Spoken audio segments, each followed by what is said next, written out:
So they're in executive session right now, and probably also on lunch break. When they come back, they're going to convene Commissioners Court, and then they're going to immediately start the election board meeting.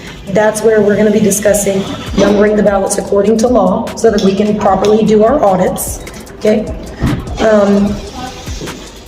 The laws that we're referencing are 52.062 and 62.009 in the Texas Election Code.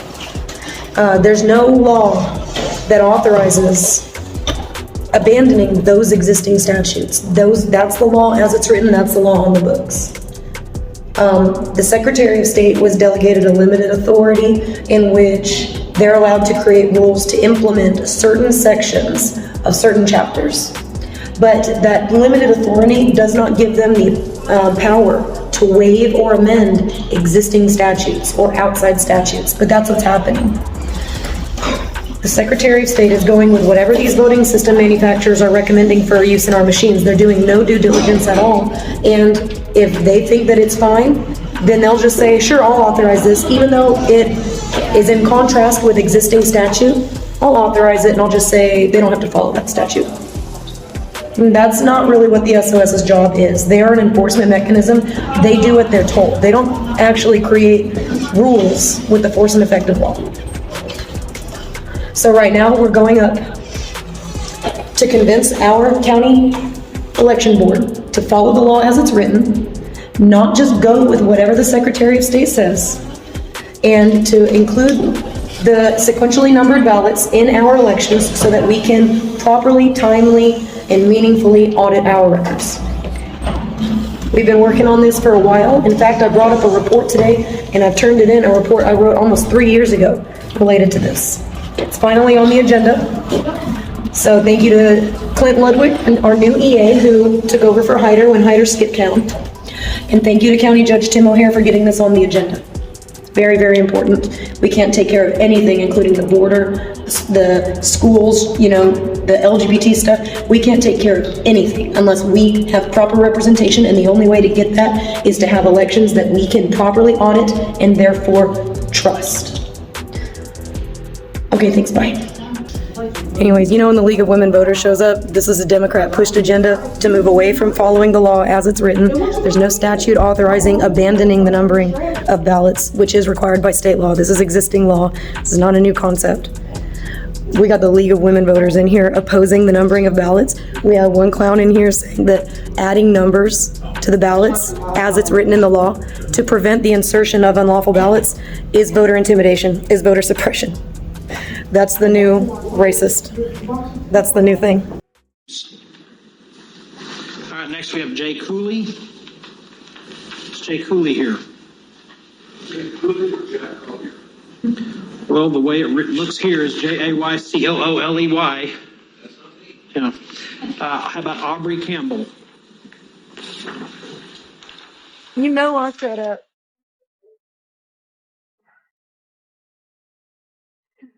All right, can you hear me? All right, thank you for having this discussion today. Thank you for putting it on the agenda. With all due respect to Clint, there's actually no statute that authorizes not numbering the ballots. Okay, and I think honestly, Ms. Simmons, I think it's a ridiculous position for you to take that the only reason Dallas is following the law that requires sequential ballot numbering is because they cut a deal with the Republicans. The only reason we're not numbering the ballots, y'all want to talk about an abuse of power?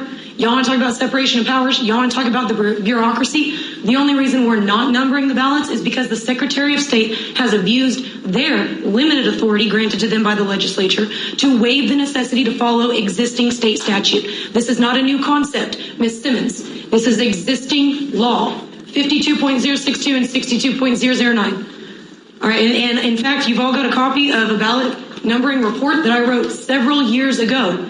This still stands to this day. There is no statute that you can cite or that Clint can cite, because he's deferring to the SOS, and there's no statute that the SOS can cite that gives them the authority to waive state statute. They do not have the right to say we don't need to follow that law. And saving money is not the issue. When it comes to elections, security should be the main focus, not cutting corners, Ms. Simmons. I'm offended at the insinuation that this is cutting deals with Republicans. This is ballot security for all parties. and independents. Pre-numbered ballots help us detect the insertion of unlawful ballots. When the ballots are not pre-numbered, they can be assigned any number. You don't understand the current ballot numbering system. I know you don't, because it took me a year and a half of watching these elections to get the truth out of Hyder, and I've never seen you down there. I know for a fact you've not read the Secretary of State's Phase 1 audit report that was issued a couple years ago. It's painfully obvious, because that is not a glowing report. Even the Secretary of State cannot properly audit our elections. If you had read that report and you looked at the precinct cumulative reports for those elections, for that race, for those precincts, you would see that those numbers don't match. Can you explain that to the people? You can't. This is not a Republican issue. This is an election security issue. The focus must be on prevention. Pre-numbered ballots will help us determine if any unlawful ballots have been inserted somewhere along the line. And I don't appreciate the eye roll either. This is existing state law, Mrs. Simmons. This is not cutting a deal with the Republicans. We've got Democrats and independents and libertarians who agree that we need to prevent unlawful ballots from being inserted. For the same reason you can't reuse pre-numbered ballots, it's the same reason you can't even be reusing these blank ballots. All records ordered for an election have to be preserved. That's state and federal law. If you have a problem with it, take it to the legislature. You need to follow state law as it's written. The Secretary of State does not have the authority to waive it. Next up is Billy Wilson. Following Mr. Wilson is Jack Collier.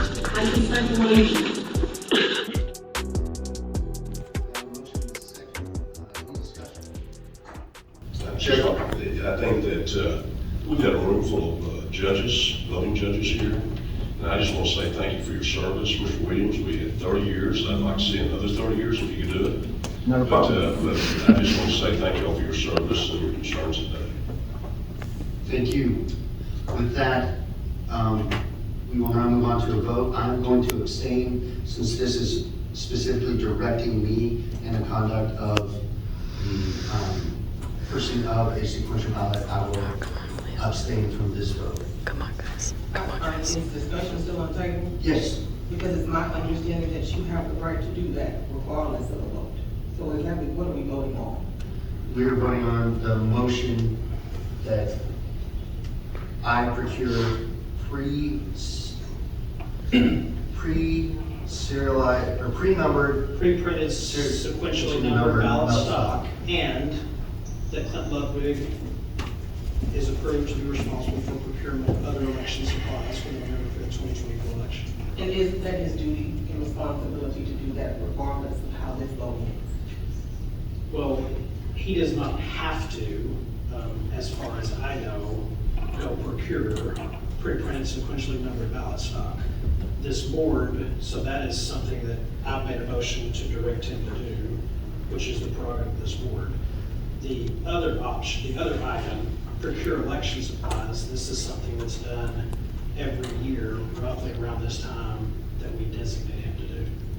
Understood. And so is there any particular reason why we have to combine those two motions? No, but I chose to, which is my prerogative as a board member. Understood. I'm asking for clarity. Appreciate it. Do we have any other discussion? All right, all in favor? Aye. All opposed? Aye. Thank God. Vote carries 3-1, one abstention. Yes. With that, We just got pre-serialized ballots. Not going to hurt anybody, but it's going to make it our job auditing the records much easier. We got it. Thank you guys. Thank you guys. Oh my God. That was Chairman Beau French. That was Sheriff Waver. And that was Tarrant County Judge Tim O'Hare. Thank you guys. God bless Texas.